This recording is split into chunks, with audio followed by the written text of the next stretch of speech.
ಕೇಸರಿಮಯ ಅನ್ನುವ ರೀತಿಯಲ್ಲಿ ಆಗ್ಬಿಟ್ಟಿದೆ. ಒಂದ್ ಸೆಕೆಂಡ್, ಕುಮಾರಸ್ವಾಮಿ ಅವರು ಮಾತಾಡ್ತಿದ್ದಾರೆ, ನೋಡೋಣ.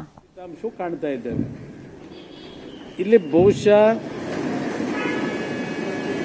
ಹಲವಾರು ನೂರಾರು ವರ್ಷಗಳ ಇತಿಹಾಸ ಇರತಕ್ಕಂಥ ಪಕ್ಷ ಅಂತಕ್ಕಂಥ ಕಾಂಗ್ರೆಸ್ ಏನಿದೆ,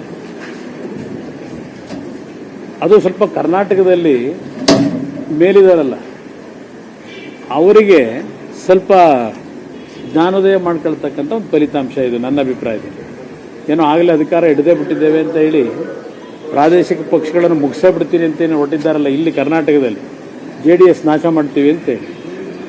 ಅದಕ್ಕೆ ಬಹುಶಃ ಇವತ್ತಿನ ಫಲಿತಾಂಶ ಏನಿದೆ, ದೇಶದಲ್ಲಿ BJPಗೆ ಹೋರಾಟ ಕೊಡಲಿಕ್ಕೆ ಅವಕಾಶ ಇರತಕ್ಕಂಥದ್ದು ಪ್ರಾದೇಶಿಕ ಪಕ್ಷಗಳು ಅಂತಕ್ಕಂಥ ಒಂದು ವಾತಾವರಣ ನಿರ್ಮಾಣ ಆಗ್ತಾ ಇದೆ.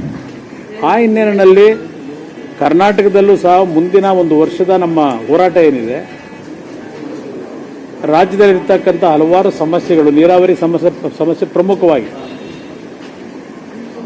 ಈ ಸಮಸ್ಯೆಗಳ ಆಧಾರದಲ್ಲಿ ರಾಜ್ಯದ ಅಭಿವೃದ್ಧಿಗೆ ಸಂಬಂಧಪಟ್ಟ ಹಾಗೆ JDS ಪಕ್ಷದ ಕಮಿಟ್ಮೆಂಟ್ ಏನು ಇಟ್ಕೊಂಡಿದ್ದೇವೆ, ಈ ವಿಷಯಗಳನ್ನು ಇಟ್ಕೊಂಡು ಮುಂದಿನ ಒಂದು ವರ್ಷ ನಿರಂತರವಾಗಿ ಪಕ್ಷದ ಸಂಘಟನೆಗೆ ನಾವು ತೊಡಗಿಸ್ಕೊಳ್ತಕ್ಕಂಥದ್ದಕ್ಕೆ ಈಗಾಗಲೇ ಕಾರ್ಯಕ್ರಮ ಏನು ರೂಪಿಸಿದ್ದೇವೆ.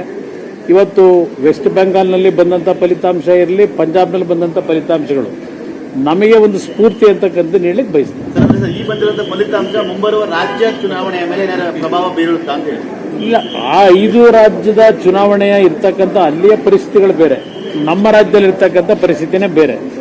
ಇನ್ನು ಒಂದು ವರ್ಷದ ಅವಧಿನಲ್ಲಿ ಯಾವ್ಯಾವ ರೀತಿಯ ಒಂದು ರಾಜಕೀಯ ಬೆಳವಣಿಗೆಗಳಾಗ್ತವೆ, ಅದರ ಹಿನ್ನೆಲೆಯಲ್ಲಿ ಕೆಲವು ತೀರ್ಮಾನಗಳು ಆಗ್ಬೋದು ಅಂತಕ್ಕಂಥದ್ದು ನನ್ನ ಅಭಿಪ್ರಾಯ. ಸರ್, ಎಲ್ಲೂ 5 ಕಡೆ ಕಾಂಗ್ರೆಸ್ ಎಲ್ಲೂ ಕಡೆ ಗೆಲುವು ಸಾಧಿಸ್ತಾ ಇಲ್ಲ. ಈಗ ನೋಡಿದ್ರೆ ರಾಜ್ಯದಲ್ಲಿ ನಾವು 120 ಸೀಟ್ ಬಂದೇ ಬರ್ತೀವಿ, ನಮ್ಮದೇ ಸರ್ಕಾರ ಬರುತ್ತೆ ಅಂತ ಹೋಗ್ಲಿವೆ. ಗೋವಾದಲ್ಲಿ ರಚನೆ ಮಾಡ್ತೀವಿ, ಉತ್ತರಾಖಂಡದಲ್ಲಿ ರಚನೆ ಮಾಡ್ತೀವಿ ಅಂತ, ಅದು ಕರ್ನಾಟಕದ ಸೂತ್ರಧಾರಗಳನ್ನ ಕರೆಸ್ಕೊಂಡಿಲ್ವಾ?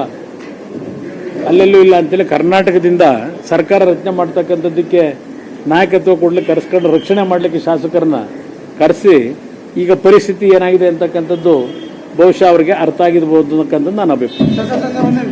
ಬೇಡ, ಬನ್ನಿ ಬರ್ತಾರೆ ಲೇಟ್ ಆಗಿ. ಇನ್ನು ಪಂಚರಾಜ್ಯಗಳ ಫಲಿತಾಂಶ